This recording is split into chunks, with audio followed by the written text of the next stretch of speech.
Welcome to Paranormal Almanac with your host, Kurt Sandvik.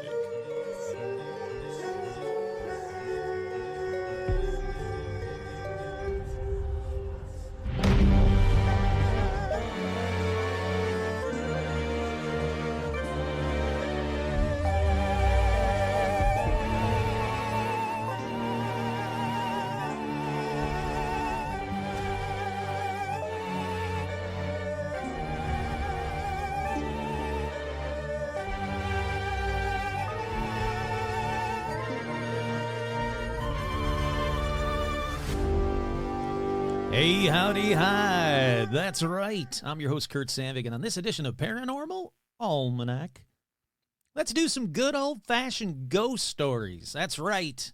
Let's get back to the paranormal. But first, we have shout-outs. Don't skip ahead. Listen to these people. These people make the show. I mean, well, technically, I make the show, but these people make me make the show. You know what I'm saying. Shout outs to Brenda. Hey, howdy, hi. Make sure you send me your email.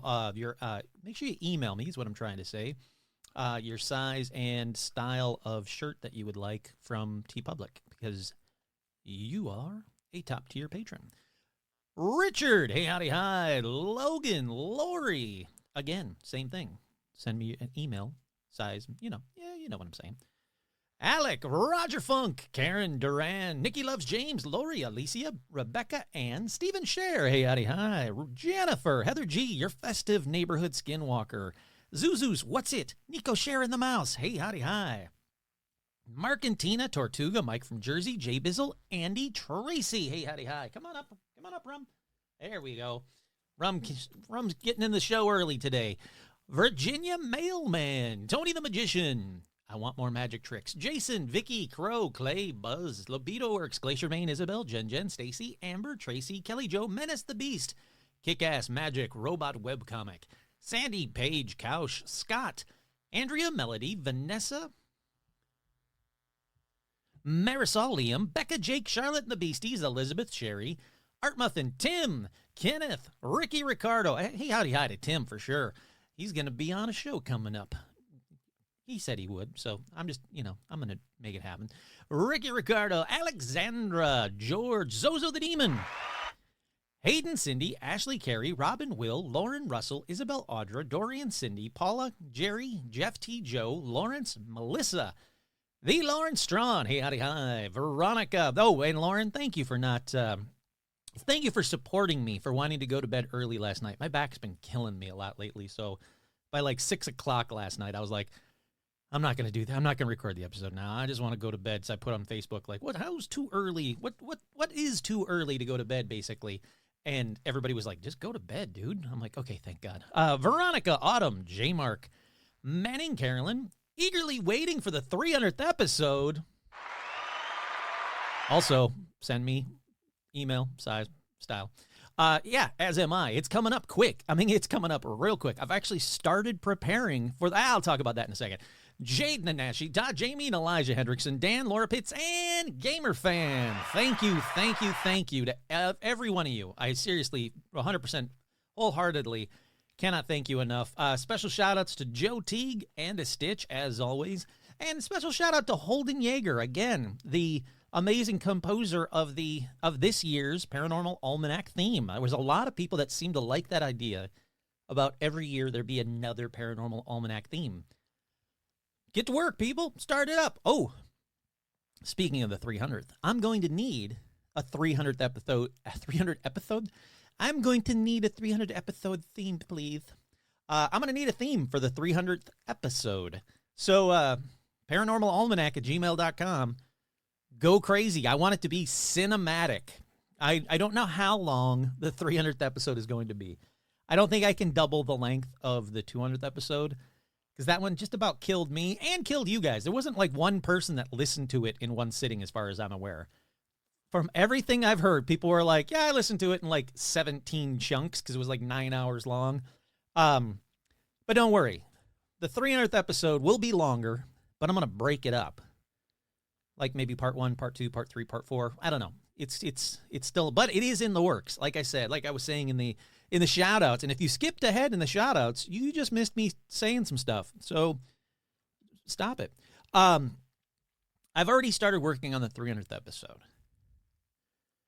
I've already got some stuff in the works for the 300th episode, and it is rapidly approaching. It doesn't seem like it is, but boy, howdy, is it rapidly approaching where I'm like, I got to start really getting guests and working on it. I'm shooting for the moon. I'm not saying he's going to be on there, but I'm sending out emails to Jeremy Corbell and George Knapp, and any person that you've heard of in the paranormal community. I'm sending out emails to them to desperately, please join me for the grand 300th episode. But I also want to bring back some fan favorites. Fishboy, I definitely want to bring him back because I love that guy. He's the best. The band, that is. There's going to be a bunch of fan favorites. I don't know whom.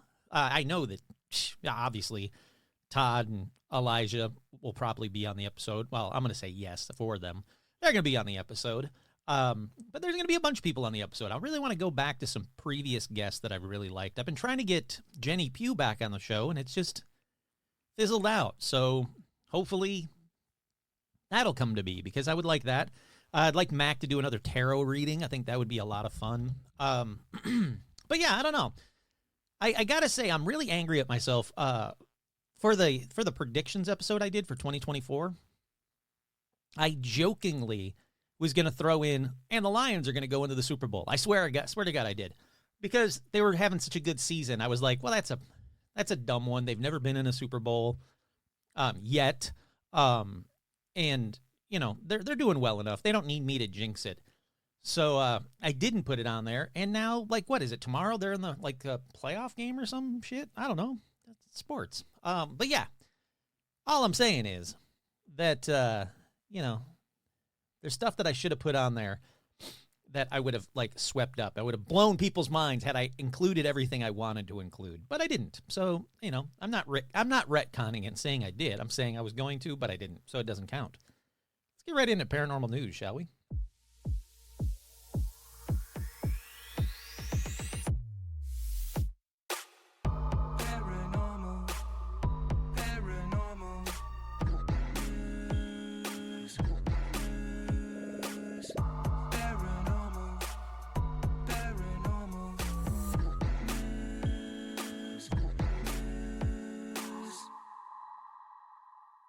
That's right. I love that one, man. I love that. The first story in paranormal news, comedian Dom Joly, who I've reached out to as well, reveals what happened when he took a flat earther to the edge of the earth. Yes, please, and thank you. And look, I before I even get in this article, I want to do this as well. I want to take a bunch of flat earthers to the edge of the earth.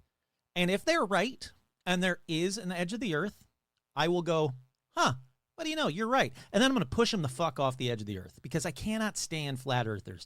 They are taking over every, Facebook article. And if it even says, someone says, oh, I went around the world, they'd be like, no, you didn't. No, you didn't. World's not round. Yeah. I cannot stand these morons. The earth is round, people. There's not a chance in hell that the earth is flat. Get over your dumb selves. You are not smarter than a fifth grader. Let's see. It says, you've probably seen conspiracy theorists. I'm sure that 5 people are like, whoa, fuck this show then, and turned me off. And I'm totally fine with that. It says, you've probably seen conspiracy theorists online, but have you ever encountered one in real life? Well, Dom Joly has. In fact, the comedian and trigger-happy TV star has had run-ins with a number of people who believe all sorts of conspiracy theories, from hidden tunnels under airports. Kurt here. I don't know if that's that conspiracy theory is still out there, because there is something to the Denver airport. And then it goes on to say some of the other conspiracy theories he's tried to debunk. But come up here. Come on up, Rum. Hi, sweetheart. He says, as he continues to... Beautiful. I'm trying to record. Thank you. I love you too. As he continues to pursue his love of travel, he actually went looking for people who believe conspiracies to help form the basis of his latest book, The Conspiracy Tourist. Alrighty, let's hear from him straight ahead. I don't know if this... Yeah, it's going to go to an ad.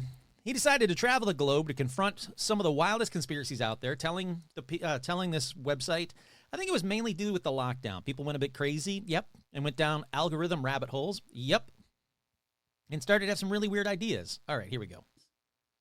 What the conspiracies used to be fun. They used to be funny. Yes. Like, did we land on the moon? Like Bigfoot, is Elvis alive and working in a chip shop? Yeah. And now it seemed that conspiracies were becoming a bit more dangerous, a bit more people believed them to an extent which was quite frightening, and they were having real life effects with things like COVID. I don't care if you take the vaccine, it's your problem. But when you deny that COVID exists, and someone I know was in hospital, that's kind of crazy.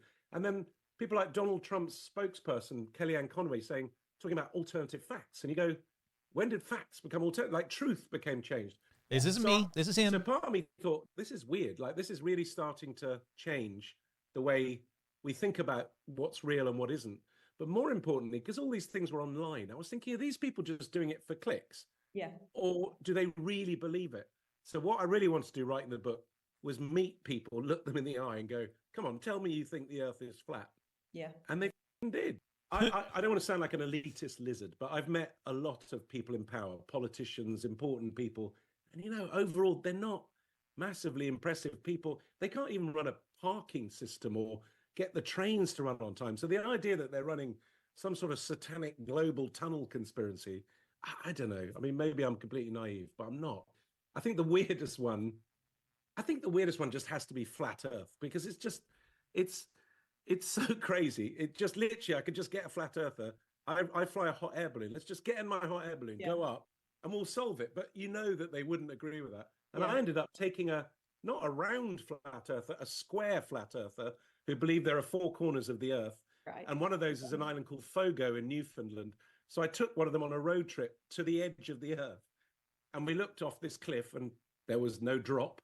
And then he made me get in a fishing boat and go out. And then he accused the fishermen of going around in circles and being paid by Bill Gates. And it was like, what is wrong with you? But it was still kind of funny because it... I mean, that is kind of funny. But seriously, stop it. The earth is round. Seriously, stop it. So yeah, that's this guy. I want to get him on the show. I know that he thinks that a lot of the stuff that I talk about here is just as batshit crazy, and fair enough, and good on him. But I agree wholeheartedly. You've heard me say this wholeheartedly. The conspiracy theories used to be fun. I used to love talking about them. And now, if I'm in a bar and someone goes, we got this conspiracy theory, I immediately know it's going to be the worst of the worst. And it's going to be something about like pedophiles and child's blood or some bullshit. And I'm like, no, thank you. I just want to have a drink. And look, you want to tell me about your Bigfoot experience? I'll listen. But otherwise, leave me the fuck alone. So, yeah, good on him. I really like that guy. Hopefully, like I said, I reached out to him a couple of different ways. I have not heard back. I would love to have him on the 300th episode because I think it'd be good fun. Already up next in paranormal news, camper's slow-motion video captures fast-moving UFO zip across the sky. I've not watched it yet. I'm very excited to see it, but it comes out of Argentina. The local newspaper says that it was filmed earlier this month at a campground in the coastal community of Bariloche, probably. While playing a game of volleyball, they set up a cell phone to film one of the campers hitting the ball with their head in slow motion. When they later took a look at the video, the group was astounded to see something rather unusual that appeared in the sky behind them. All right, I'm very excited. Whatever you do. No, whatever I do, I'll tell you what I do. I want to watch this video about a UFO.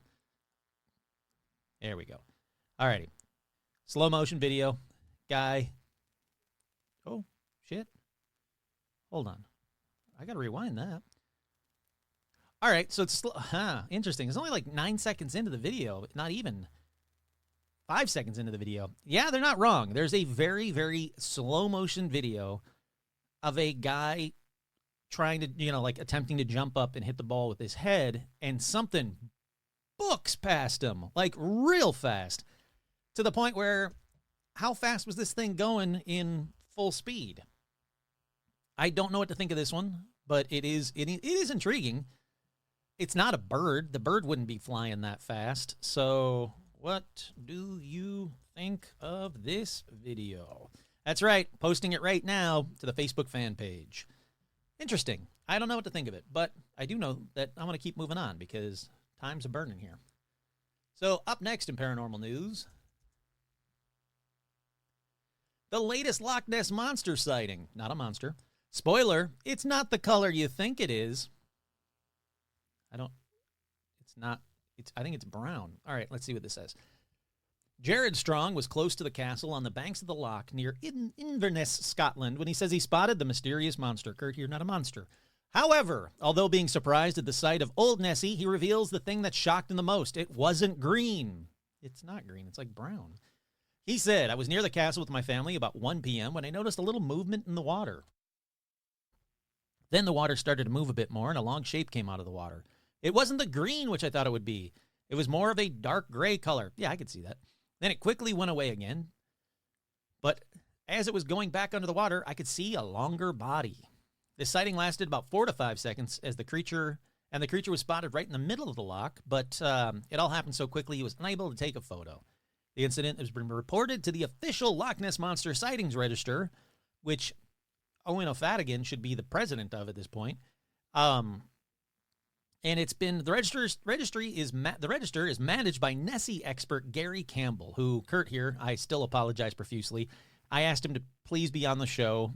I thought we had agreed to a Saturday, or I thought we agreed to a Sunday, not a Saturday. And apparently we agreed to a Saturday, and he waited for me for 10, 15 minutes and then left. So I still feel bad. One day I'd love to have him on the show. But yeah, so another Nessie sighting, not Owen O'Fadigan. Not Owen, but another guy. And yeah, I didn't expect him to be green. I thought he was going to be brown, but gray I could see as well. Up next in paranormal news, Argentine Loch Ness Monster, Kurt here, not a monster, spotted in lake as tourists catch a glimpse of black humps. A pair of tourists have claimed to have spotted the beast dubbed the Argentine Nessie in a lake. Known as Noalito? Sure. It was first seen in the waters over 100 years ago. The creature is similar to the size and appearance of Nessie. Come on, give me to the thing. Here we go. The two friends claim they saw Noalito? I don't know. I'm sorry. I'm butchering that. During a kayaking trip on Sunday, they were enjoying the sunset by the lake when they saw something unusual in the water. One of the witnesses, named Manuel, told the local media, we suddenly noticed something in the lake and we started filming it. We kept a safe distance. We didn't know what it was, but it was very big and moving quickly. Soon afterwards, it submerged and we didn't see it again. The photo or the video of the Argentine Nessie, it does look like something's in the water. It's just one of those, like, it's the wake of the water itself, not actually the monster, not a monster. So yeah, I don't know what to make of it, but I don't know. Just Google Argentine Nessie. You'll see it. I don't need to throw that up there as well. Let's keep moving on. Up next in paranormal news, Pentagon go away. Pentagon ex-UFO chief says conspiracy theorists and government are driving spending. That's right. Sean Kirkpatrick, the first director of the All-Domain Anomaly Resolution Office, blames core group of government workers. He made the claim in a podcast this week after stepping down last month as the first director of AARO. It was set up in 2022 to collate military reports of UAPs. He is saying, he says they're only too happy to embrace unsubstantiated stories circulated by a core group of people about secret government UFO research programs. Those include startling claims from David Grush, as you know. They're some of the same people that have been working behind the scenes with Congress to write legislation. The same people that worked with the U.S. company and the U.S. Army to explore a piece of material that they claimed was a UAP and really is a piece of a missile casing from the 1950s. They're the same people that have been influencing some of the whistleblowers who have come forward to say, hey, I don't have any firsthand evidence, but all these people are telling me X, Y, and Z. He said this is a self-licking ice cream cone. Exactly. The best thing that could have happened in this job I found if I found the aliens and I could have rolled them out, but there's none. There is no evidence of extraterrestrials, there is no evidence of aliens, and there's no evidence of the government conspiracy. Well, then maybe you shouldn't be running it because all the evidence is contrary to what you're saying. David Grush didn't say, hey, some people told me about this. He saw stuff. So I'm glad that guy stepped down because obviously he's not the correct person for it. Up next in paranormal news, this is just cool as hell. If you look up Julian's auction, they're doing a NASA and space auction, and one of the items up for sale in the auction are Project Blue Book actual files that, spoiler, that Kurt here can't afford. Like, it's ridiculous how fast the thing went up. Uh-oh. Is it gone? It was just there last night. What are you talking about? What happened? Hold on. I'm on the Julian's website. I wanted to show you what it was up, what the amount was up to already. What's going on with this? Oh, no, this isn't for sale. It didn't complete yet. Why is it not showing a number, a price yet? All right, something's up with this one then. Interesting. I don't know. Did this end? No, it's February 1st, 11 a.m. I don't know what's going on with their website now, but the Project Blue Book, the last I saw, it was up to $800. They expected it to go from $100 to $200. It's 4 file folders, basically, and it says Project Blue Book, March 1967, a group of 4 informational packets relating to Project Blue Book, the United States Air Force systemized study of identifying unidentified flying objects, including 1 folder of descriptions and comments on various sightings and 3 stapled information packets from 67 to 68 describing the program and its objectives. Incredibly cool. If I win the lotto between now and February 1st, I'm buying it. I'm going to outbid who I can only assume is Jeremy Corbell.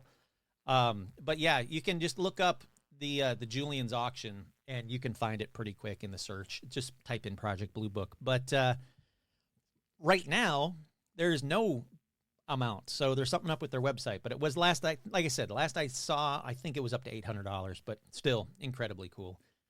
Alrighty, up next in paranormal news, here's what I learned at the U.S. government's UFO hunter, as the U.S. government's UFO hunter. A forthcoming investigational report from an office of the Pentagon has found no evidence of aliens, only allegations circulated repeatedly by UFO claim advocates. Once again, it's that same guy. I just wanted to do that headline. I don't have to read the whole story. It's very similar to the story I just said, but I'm glad that guy stepped down.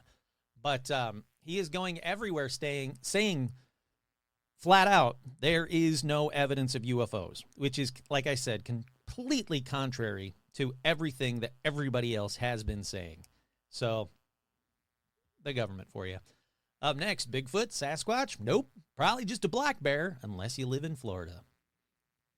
That's right, this article says, a new study published January 13th in the Journal of Zoology found that for every 5,000 black bears, there's an average of 1 Bigfoot or Sasquatch sighting. And if the bear numbers go up, so do the number of Bigfoot sightings. That makes sense to me. I'm not surprised by that. I didn't really have to go any deeper with that one.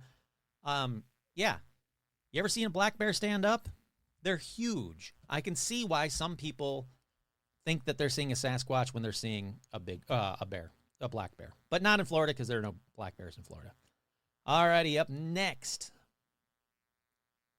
Bloke records Bigfoot roar in chilling video before legging it from the florist. From the florist? From the forest. Oh, it's going to be a fun episode. A man reckons he might have captured Bigfoot roaring on video in 2 separate clips shared to Reddit this week, and some people are convinced it's the real thing. Alrighty, I want to get to it, though. And this took me a minute last time as well. Alrighty, click it there. And click there. I should have had that prepared, but I'm not that professional. Okay. Oh, you son of a... Bigfoot roar Reddit. Fine, I'll do it that way. I can do that. Here we go. Oh, it's going to be a commercial. Nope, it's not. All right. This is the worst video ever. I'll try and find it for next week's episode because I don't want to keep wasting time. I want to get into this episode. It's already 24 minutes. Oh, before I get in the episode, all t-shirts are on sale right now. The TeePublic let me know that they're having a sale. So head on over to teepublic.com/stores/paranormal-almanac. That's teepublic.com/stores with an S/paranormal-almanac. All shirts are on sale this weekend. Now's the time to buy them. There's some new styles out there too. So check them out if you want to support the show. That's the best way to do it besides Patreon. So I appreciate it. I don't make, I think I make like $1 or $2 per shirt, but I'll be honest, I think it's awesome. I love seeing Paranormal Almanac shirts out in the wild. Now, I haven't personally, besides like Todd and Jamie and Elijah, I haven't personally seen, oh no, I have. I've seen a couple more. Take that back. Up at Mentryville, I saw some. But I would love to see, if you do buy some merch, I would love to see photos of you wearing your Paranormal Almanac merch because I think that's cool as hell. All right, let's take a quick break. We'll be right back.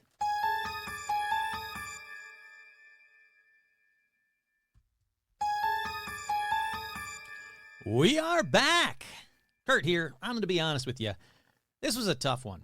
I actually started this episode 3 different ways, 3 different episodes, I should say, and I just couldn't get the through line for any of them. That's why there was like 10 days between the episodes, because I'll start an episode, I'll do my outline, and if I can't really find the through line, I just set it aside, and I'll come back to it later on, and it seems like 9 times out of 10, except for witches for some reason, 9 times out of 10, I can find the through line in the future.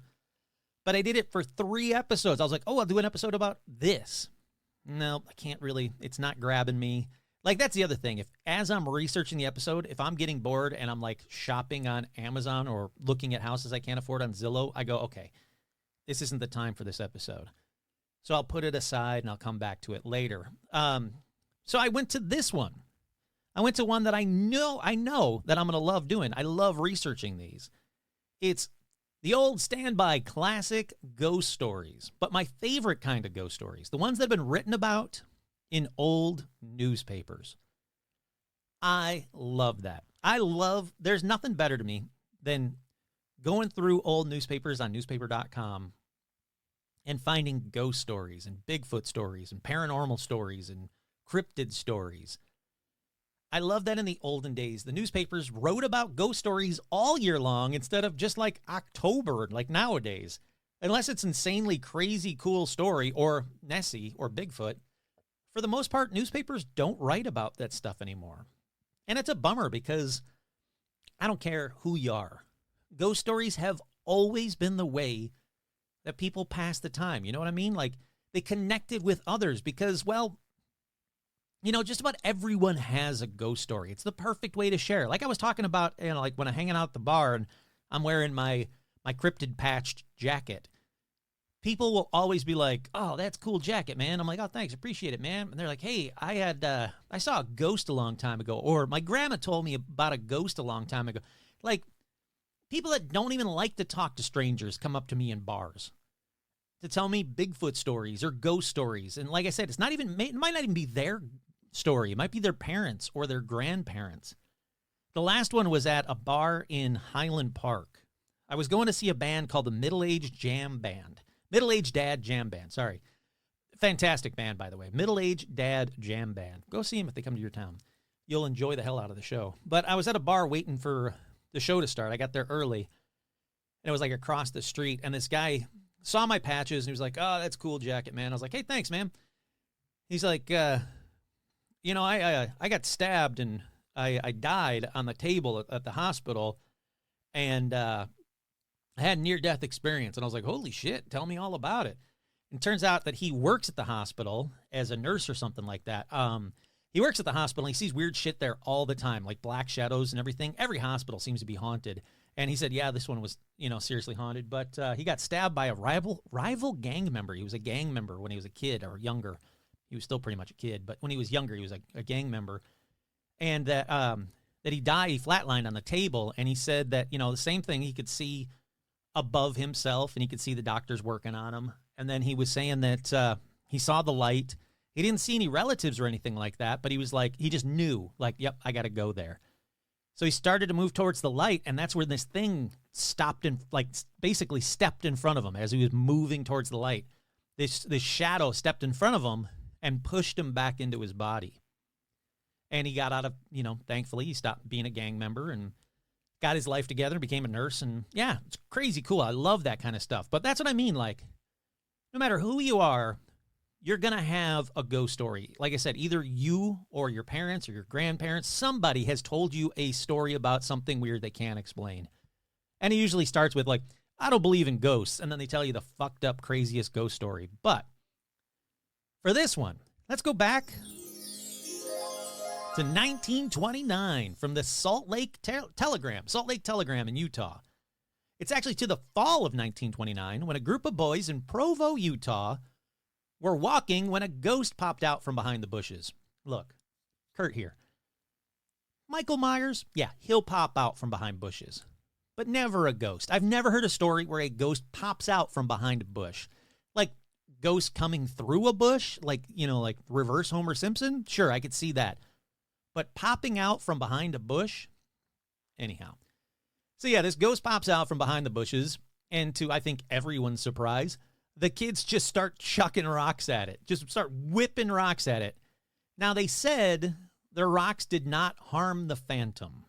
So I don't know if that means they went through the ghost. So yeah, that's a ghost. Or whoever was hiding under the sheet didn't say ow. So they went, oh, it's not harming the phantom. But they ran away and the ghost was never found. Yeah, that's the first. It's not a great start. It's an okay start, but I need more ghost in my ghost stories. So I'm going to immediately go on to the next one. We're going to go to Ottawa all the way back to 1992. That's right, the 1900s. Now, this may surprise some of you, but I was alive in the 1900s and thrived in 1992. I was living it up in the clubs of Detroit, all grunged out, loving life. But in nearby Ottawa, oh, they weren't having so much fun. That's because Kathy Kane and her 10-year-old daughter, Kim, were living in apartment B on St. Laurent Boulevard. All right, Kurt here. I'm going to confess that I tried for a while to think of a don't trust the bee in apartment. What is it, like don't trust the bee in apartment B joke? Whatever that show was. I tried. Look, the point is I was trying to do a joke on these people living in apartment B with a ghost, but I couldn't. So, feel free to make your own joke at this time. I'll give you a couple of seconds. Hold on. Don't start yet. Don't start yet. Start thinking of a don't trust the bee joke now.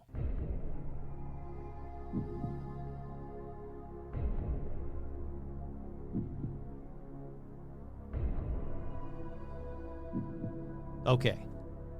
Did you think of one? If you thought of one and you were like, oh shit, that's a really good joke, feel free to send it to me. But if you thought of one and you were like, that's kind of funny, but it's not the best joke ever, there you go. Congrats. You don't have to share that with me. Anyhow, according to the local paper, in the early hours one Saturday morning, something terrifying happened. First, they heard mysterious knocking sounds, which were coming from the back door. So Kathy said her daughter Kim, and her best friend, Diana Saikali, sure, why not, Saikali, went to investigate the knocking, but no one was there. I love how, hey, there's mysterious knockings at the back door. Hey, let's grab the 10-year-old and investigate. How about you just check it out yourself? You leave the 10-year-old, you go, hold on a second, this seems odd.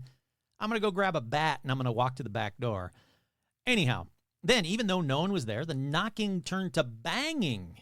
Now, I assume she pushed the 10-year-old out the back door and gave her up as a sacrifice. Let's keep on reading. Nope, she didn't. They went back into the house, closed the door, when all of a sudden, pictures began to fall off the walls while plants tipped over all over the house. Still not ghostly enough for you? Well, how about this? She said the floor started to shake like there was an earthquake. It scared them so much, they actually called the police. And good on ya, Ottawa police. The police actually showed up, and the activity continued. The police officers reported the banging, the floor continuously shaking, and a chair flipped over in one of the rooms. In fact, Staff Sergeant Andy Avery said he heard no voices, but he could see what he heard no voices, but he could see what had generated the complaint. I don't know what that means. I'm going to keep on reading. The newspaper article says, in one instance, an officer replaced a vase on the table moments before it was sent soaring across the room. Searches of the house found no cause for the disturbances. The police closed the case, having never explained what occurred at the apartment that day. So he didn't really see what generated the complaint. And basically, they saw the same shit she did, and they were like, I don't know, I'm closing this case. Well, Kurt here, I can explain what happened that day. And I bet a bunch of you regular listeners can too. Here's what you do.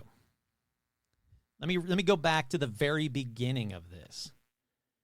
Kathy Kane and her 10-year-old daughter, Kim, were living in the apartment B. Did you catch it? Yeah, that sounds like poltergeist activity. And yeah, there's a girl around puberty age in the house too. For you new listeners, there's a theory that I thought I came up with, but apparently I didn't. There's a theory out there that poltergeist activity can all be explained or connected, maybe not explained, but connected to typically younger girls around puberty age.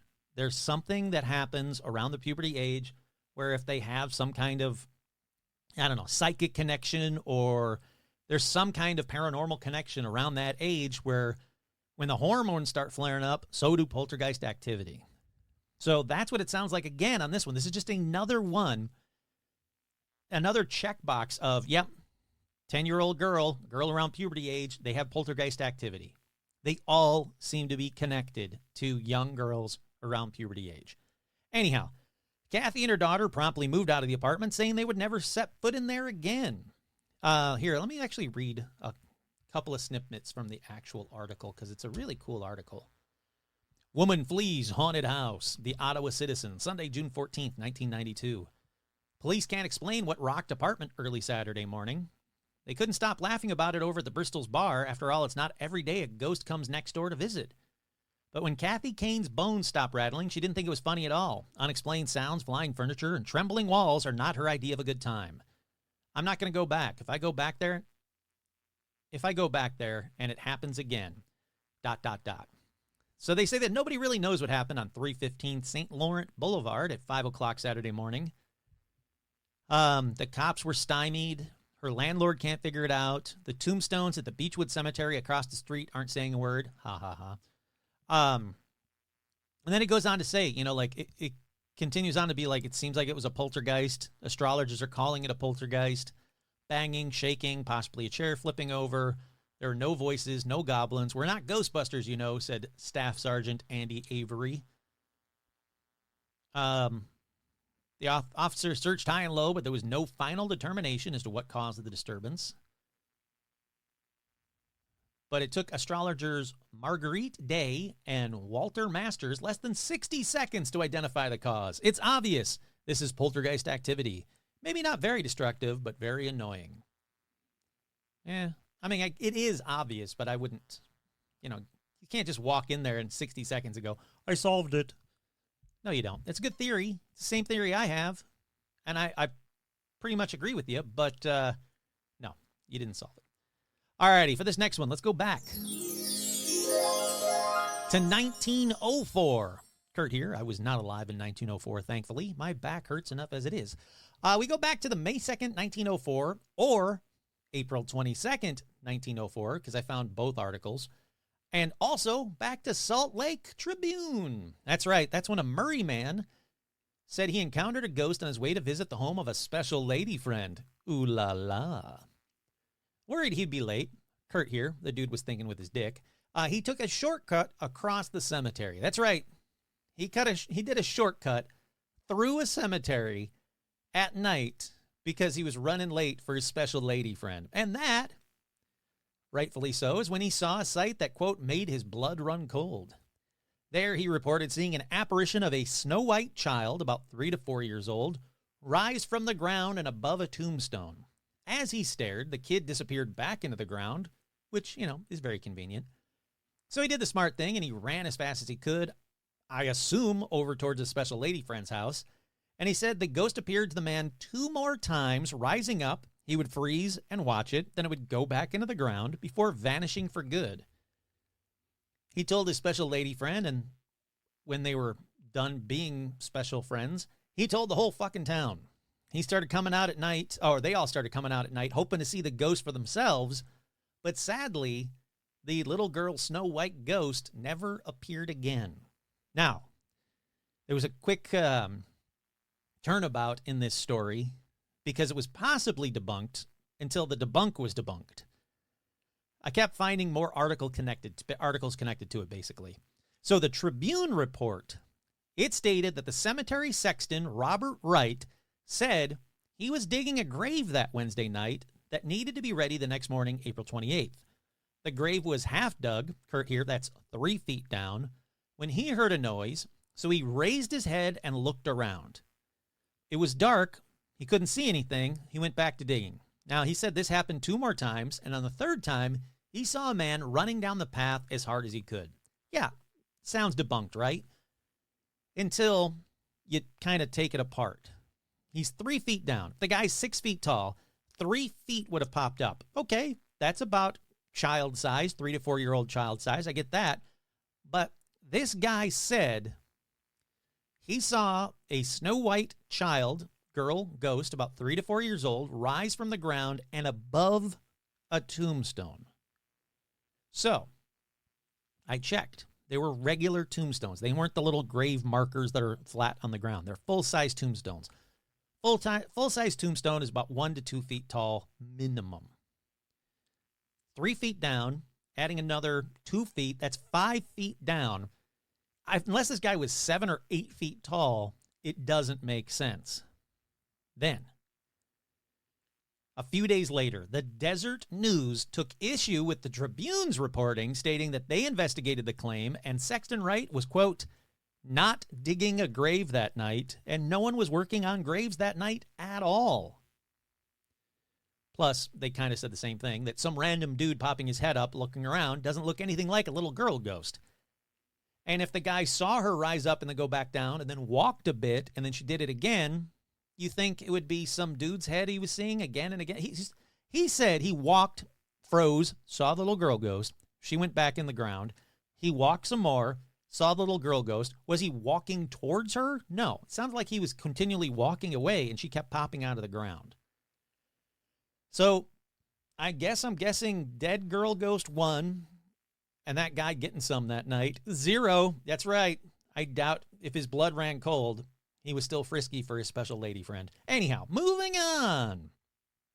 Let's go to a story published in the Jersey City News, December 17th, 1889.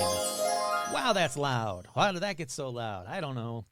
1889, and that's when, near the Morris Canal, there used to be an inn that overlooked the canal owned by John Cregan in Jersey City. The article says, the spook, spirit, or whatever it may be, first manifested itself to Mr. Cregan the night after he moved in.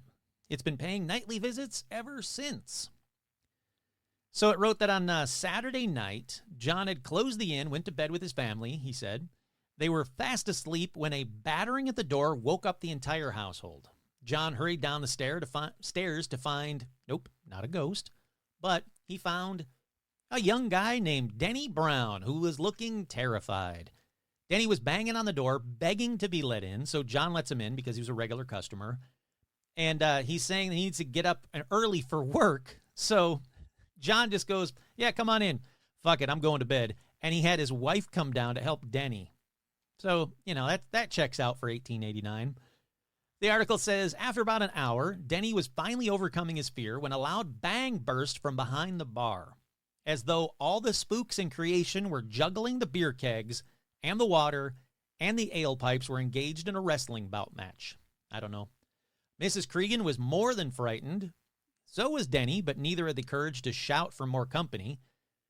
So they just freaked out alone by themselves. Denny left the next morning, never to return to the bar again, it says. Things quieted down until another night when John was closing up and dimming the gaslight when, quote, his face was grabbed as if held in a vice and then twisted until he thought it was broken. John offered up a prayer for courage and assistance, which was granted. Upon turning up the lights, nothing unusual could be discovered. Everything was in place.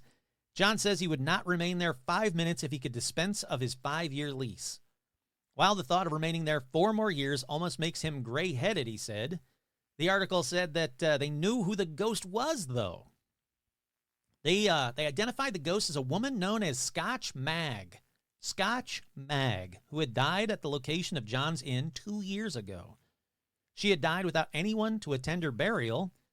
The New Jersey City News reported, it's supposed that she liked the place so much that she returns every night. When not cutting capers in the barroom, the mysterious being is meandering up and down the parlors. That's cool. That's a way cool story. And here's what bums me out. I've been trying to find any more articles about Scotch Mag, any websites about Scotch Mag, a known ghost that, grabbed that dude by the face, man. Couldn't find anything. Couldn't find any reputable sites with more Scotch Mag sightings, basically. Couldn't find anything. And it bums me out because, like I said, that's a cool one. The area is still there. I don't know if this bar is still there. It didn't give me enough information to check that out. All it said was that it was an inn near Morris Canal in Jersey City. But still, any Jersey locals, if you know anything about Scotch Mag, please let me know because I like that one. All righty, what's up next? Let's go up to this cool one. Just like any good Scooby-Doo episode, this Paranormal Almanac episode would not be complete without a ghost in a mine. That's right. That's better. We go back to 1887 and the Sunday, November 27th, 1887 edition of the San Francisco Examiner. First, there's this bit about Bennett, this guy Bennett himself, Mr. Bennett. It said, Mr. Bennett is very truthful. And has feared no goblin or swart fairy of the mine. That's right. There's something called a swart fairy, apparently. Let me read a little bit from the actual article itself. Mr. Bennett is well known to many persons in San Francisco, as well as in this part of Nevada and in many of the mountain towns of California. He was for a number of years in the employs of Wells Fargo and Company, and in the old staging days had charge as superintendent of all their horses and coaches, and was much of the time traveling to and fro over their routes. He is a very truthful man, a Pacific Coast pioneer, and a man throughout his life has feared, quote, no evil thing that walks by night, in fog or fire, by lake or moorish fen, blue meager hag or stubborn, unlaid ghost, that breaks his magic chains at curfew time. No goblin or swart fairy of the mine. That guy's like a poet. That guy's cool. Anyhow, so they wanted to say, like, this guy is, beyond reproach. He knows what he's talking about. He worked in Nevada's Yellow Jacket Mine, which 2 decades earlier had a really deadly fire. And since the fire, miners had told stories of unexplained sounds and sights in the mine, but Bennett was like, no, I don't believe him. That is, until the day he had to retrieve a pair of shovels from the empty 1,000 level. All right, the article says, Bennett found the shovels and was descending the ladder back to the 1,100 level when he heard footsteps. At first, he thought it was foreman Pete Langen? Yeah, Pete Langen. But Langen would have used a light, and the footsteps were approaching from complete darkness. So he calls out to ask who it was. No one answers, but the footsteps were still coming closer. He said suddenly the 2 shovels he was holding under his arm were, quote, violently thrust forward and sent flying. They tumbled down the ladderway until they came to rest about 30 feet away. He said it was, quote, chilling, sickening shock. So he scrambled up the ladder back to the other workers, and they all confirmed that no one was down there at the time and that Pete Langen had been above ground the whole time. They're like, he's right over there. He wasn't down there. Nobody else is down there. The article says Bennett, who once, quote, went by himself through all parts of the mine with no thought of fear, refused to return to the haunted 1,000 level ever again. Yeah, ghost mine. All right, up next is another cool one. We go back to Jersey, to the Jersey City News on March 28th, 1902. The article starts with this amazing headline. There is a new kind of ghost in Hoboken. That's right, there is a new kind of ghost in Hoboken. A jet black ghost was seen destroying trees at Stevens Park in front of Stevens Institute of Technology. The article says a jet black, dark, ghostly apparition did more damage than the tornado that hit the town a year prior. Parkkeeper Walker said he thought the destruction was caused by a gang of vandals. So he makes a police report. Once the police saw the damage, came out and investigated the damage, they organized a patrol in the park and kept at it for a while. But even though the damage would happen, they couldn't catch who was destroying the trees.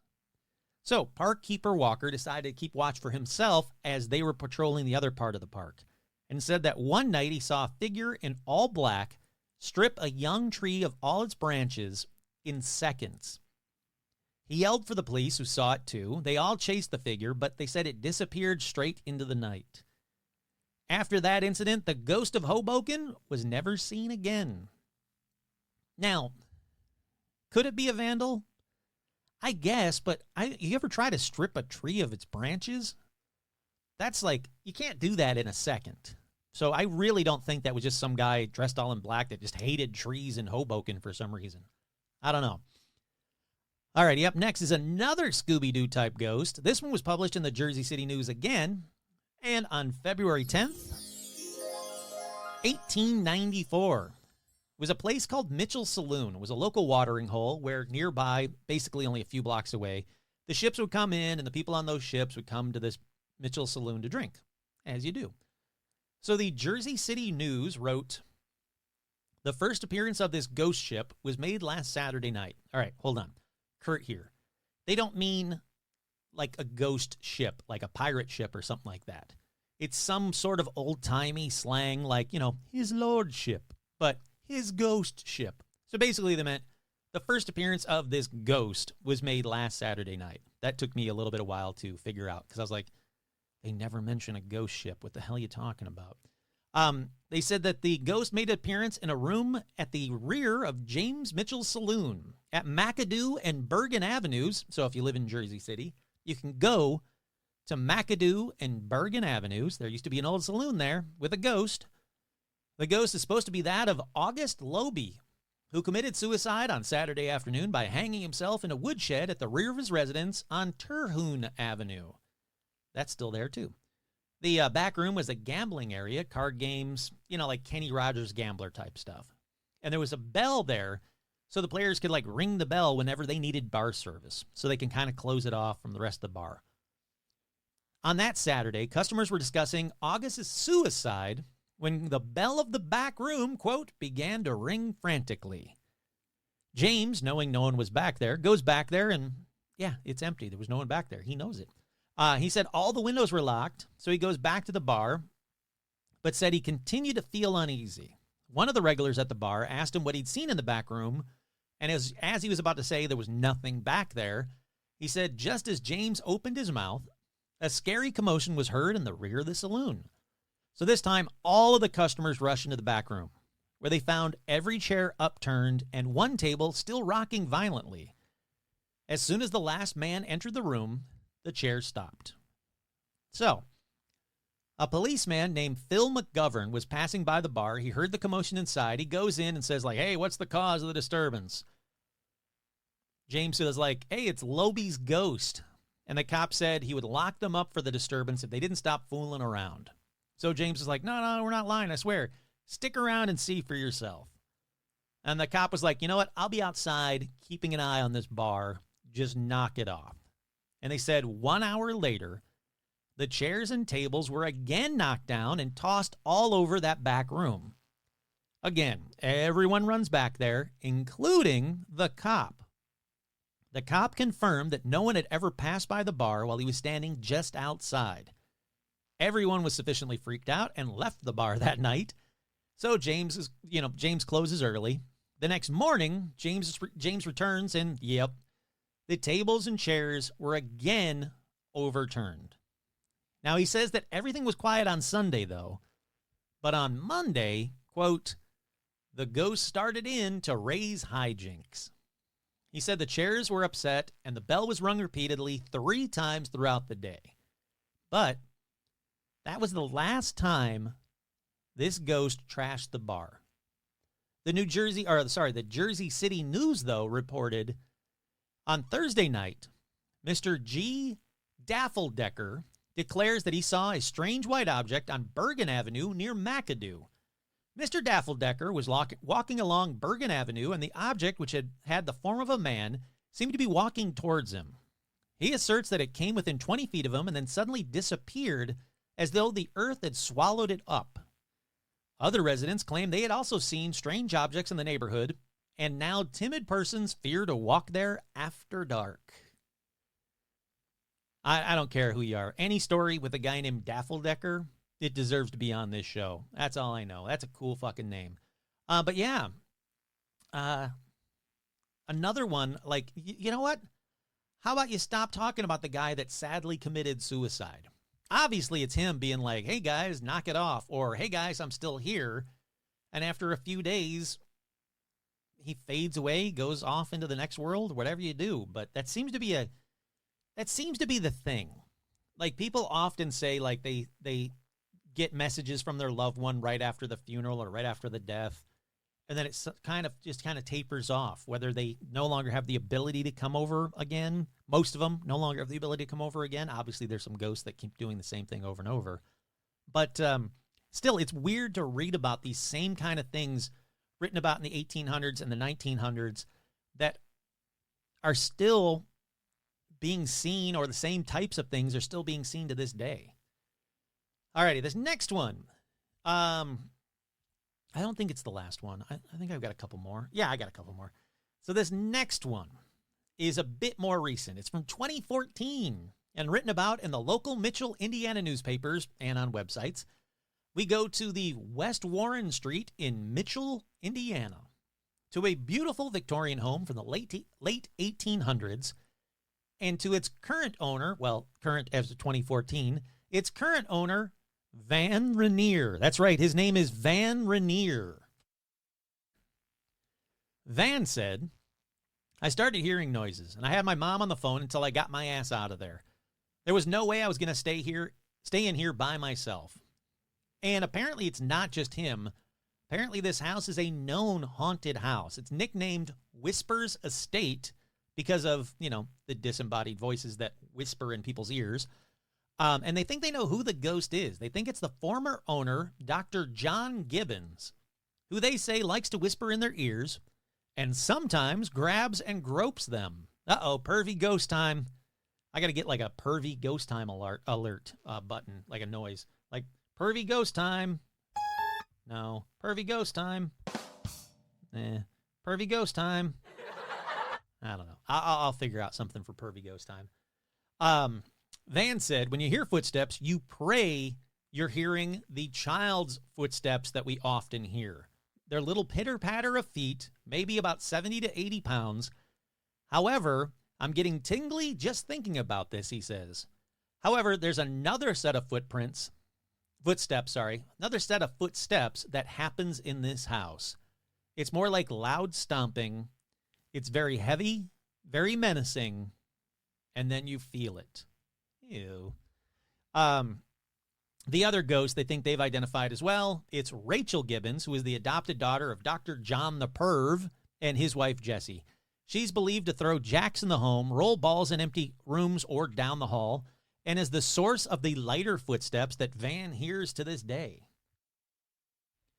Rachel was in this room on around Christmas Day in 1912, sneaking a peek at Christmas gifts. It's the story that as it goes. And she got too close to an open flame, knocked over the flame, and the fire ensued her. She died 2 days later in the upstairs bedroom. Now, I don't know, that story may be a bit embellished, but there was a fire in the house back in 1912. Apparently, it did kill a little girl, and the burn marks still remain on a pocket door between the parlor and the dining room. Boy, I hope that they put that in the Zillow ad. Here's a piece directly from the article. A group of women visiting the home made a special effort to reach out to Rachel. They bought her a present, a doll. That's a good thing to buy a spooky burnt ghost girl, which they left in the second floor bedroom where Rachel died.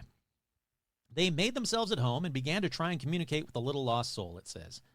They called out to the 10-year-old, according to a paranormal investigator, David Heatherly, who explained that the women then heard something bounce down the stairs. On the landing at the bottom of the stairs, they found the doll that they had brought for Rachel. They said it was burnt looking and it smelled freshly burned. So yeah, Kurt here. There's nothing like a little kid ghost. They are the worst. I'm sorry that you're a little kid and you burnt to death and you died, but you're creepy as fuck. And this one's barbecues anything she touches. Have fun in your new home, obviously fake named Van Renier. Anyhow, back to Jersey to the 1800s. We go back to June 2nd, 1894, published in the Jersey City News, to the original Hudson County Jail, which is located at 510 Summit Avenue, beside the Newkirk House, which apparently is still there to this day. At this jail, the Jersey City News reported how a murderer saw the ghost of his lover and his victim. It says, on the night of June 1st, 1894, jailkeeper Terwilliger made his usual rounds inspecting cells when he overheard wails and sobs echoing from the corridors. He follows the moans to discover they were coming from the cell of Bernhard Altenberger. That's right, Bernhard Altenberger, the accused murderer of Katie Rupp. It was also written about in the New York Times around the same time. They wrote that Bernhard was 22 years old with a boyish disposition. He had courted Katie in Rome, New York, and won her love.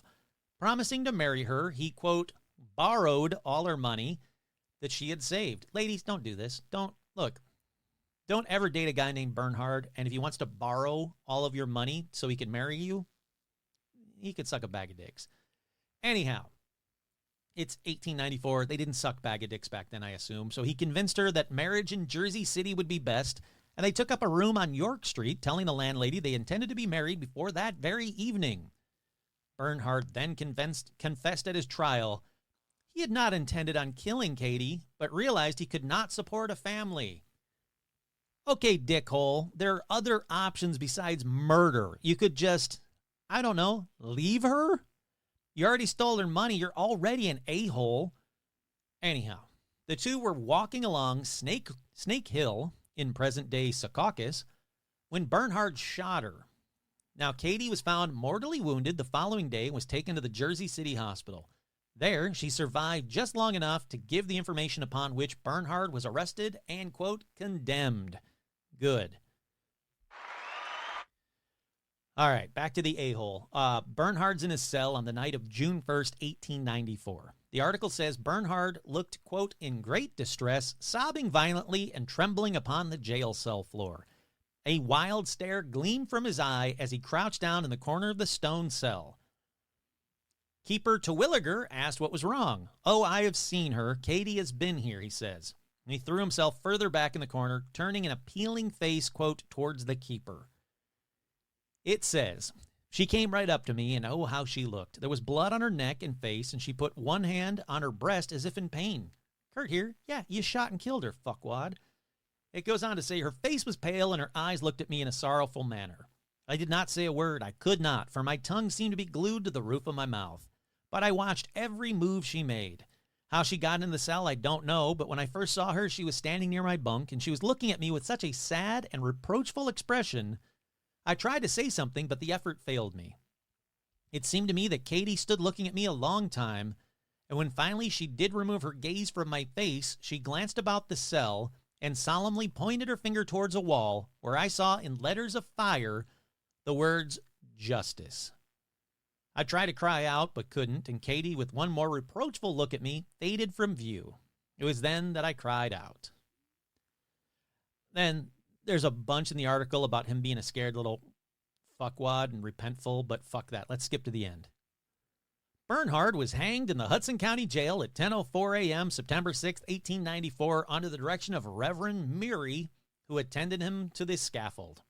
Good. F that guy. You know what? We passed an hour. Let's end it there. There's plenty more. I love these old-timey ghost stories. I mean, a ton more. But for right now, that's a good spot to stop. We got some asshole that got some justice for being an asshole, and she got to scare the shit out of him, you know, before he got hanged. So I'll call that a good win. What do you think? You guys like these ones? I do. I really like old-timey, or not. I mean, there were some, you know, fairly recent ones. But I like newspaper ghost stories because, again, it gives it a little bit more gravitas. If someone's writing about it, it's more than just someone's, like, yarn around a campfire. You know what I mean? Anyhow, I hope you guys like this one. Once again, I'm your host, Kurt Sandvig. This has been another edition of Paranormal Almanac.